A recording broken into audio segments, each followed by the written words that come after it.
ఎవరికైనా నేను చెప్పే సలహా ఒకటే, సమస్య వచ్చినప్పుడు ఓర్పు పట్టండి తప్ప ఇవాళ సమస్య వచ్చిందని వెంటనే ఓర్పుని కోల్పోయి మీ సమస్యని సమాజ సమస్యగా మార్చకండి. ప్రశాంతంగా 10 మంది ఉండేటట్టుగా ప్రవర్తించడం ఓర్పులోంచి వస్తుంది. అందుకే ఆ సహనం చాలా ప్రధానం. అదే జీవితంలో నేను ఒకటి నేర్చుకున్నాను, అవసరానికి మించిన మంచితనం కూడా ఒక జబ్బే.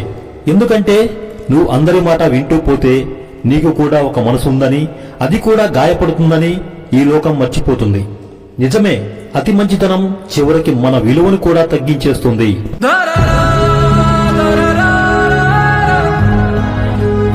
మనిషిని నమ్మితే ఇయాల మంచిగున్నారే మారిపోతాడు, కానీ వస్తువుని నమ్మితే దానికి ఓపుకున్నంత వరకు మనకు బువ్వ పెడుతుంది. ఒక వాహనం విలువ దాన్నే జీవనాధారంగా మలుసుకున్నోళ్ళకే తెలుస్తుంది. కుటుంబం కంటే ఎక్కువ ప్రేమిస్తారు, ఎందుకంటే ఆ కుటుంబాన్నంతా సాదేది అది ఒక్కటే కాబట్టి. మా జీవితంలోకి వచ్చిన ఏ వస్తువైనా మాతోనట్టుగా కష్టపడి మమ్మల్ని సాధింది. ఒకటి మాత్రం చెప్తాను, నువ్వు బతుకు తెరువు కోసం బండిని కొంటే దాన్ని గౌరవించు, కష్టపడు, అది నీకు ఖచ్చితంగా కడుపు నింపుతుంది.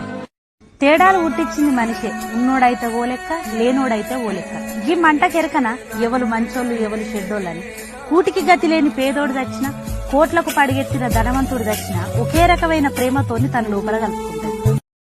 మనం మంచిగా ఉండాలని మన అనుకునేటోడు ఎప్పుడు కోరుకోడు. నీకు జాగభూమి అమ్మేంత కష్టం వచ్చిందనుకో, అరే జాగభూమి ఎందుకు అమ్ముతావు, మేము అంతా లేమా, సాయం చేస్తాం తీ అనరు.